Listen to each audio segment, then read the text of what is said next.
I have the distinct honor to serve in Pennsylvania Senate right now as the chairman of the Senate Ag and Rural Affairs Committee. And it's my intention to be a prime sponsor on the REAP legislation. It's going to be called Senate Bill 690. What I want to talk tonight about very briefly is a dinner table. A dinner table at a holiday. A dinner table at a holiday with a lot of anticipation, fond thoughts of siblings coming in from out of town, and setting the table, and setting a larger table and a larger table. And just if you can think about the best part of some family memories and setting that table.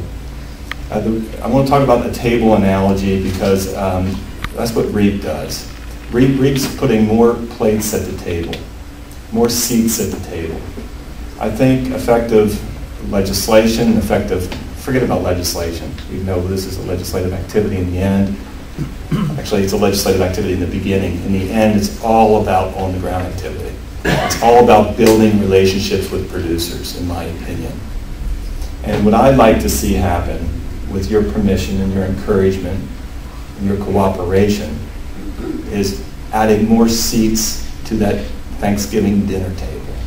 Making Thanksgiving about, in this analogy, making Thanksgiving about conservation on the ground.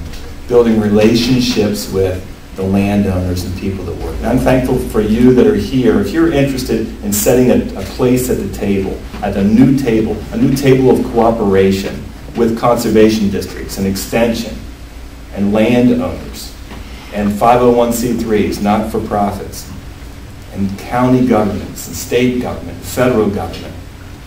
But what REAP does, it brings corporate interests to the table that have since been somewhat missing. Corporations want to participate. Here's an opportunity to add additional seats to the table. And when corporations come and bring some financial resources, they bring intellect that we've not had before, a new kind of intellect, a new perspective that we've not had before, which is very, very exciting. So they bring some cost-share dollars, they bring new intellect, and when you set new plates at the table, you never really know where the conversation's going to go, so you need to kind of hold on to the ride, and that's not all bad.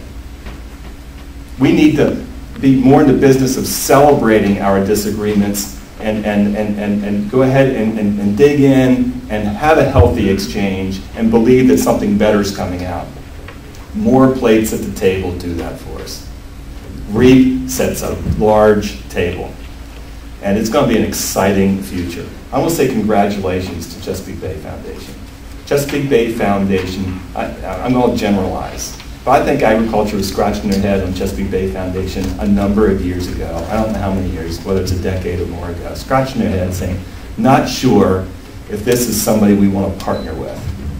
I think, I'm talking in terms of generalization, I think agriculture is not scratching its head in what it thinks about Chesapeake Bay Foundation. Agriculture is generally saying, hey, this is an organization that wants a seat at the table. And they're going to bring a little different perspective from time to time. And that's not all bad. So let's embrace each other. Let's make sure we're utilizing the best intelligence that we can all bring to the table. Let's bring those corporate dollars in as matching. Let's bring the corporate intelligence in. And let's enjoy each other a bit more. Let's get more conservation on the ground in the most cost-effective way possible. That's why I'm so excited about this. It's building partnerships. And partnerships, as opposed to a dictatorial top-down type of strategy, partnerships, large partnerships, can be a little messy at times. It can take a little bit longer to deal with because you're dealing with converging points of view. But what I'm trying to communicate is that's not bad. I think it's good. So I celebrate the relationship the Chesapeake Bay Foundation and each of you have with production agriculture, even if it's a bit from a different perspective. I celebrate that partnership and that relationship. I welcome each of you to this new table where we're going to work cooperatively toward putting the right kind of resource enhancements on the ground to make Lancaster County, Pennsylvania, and the United States a better place. Thank you.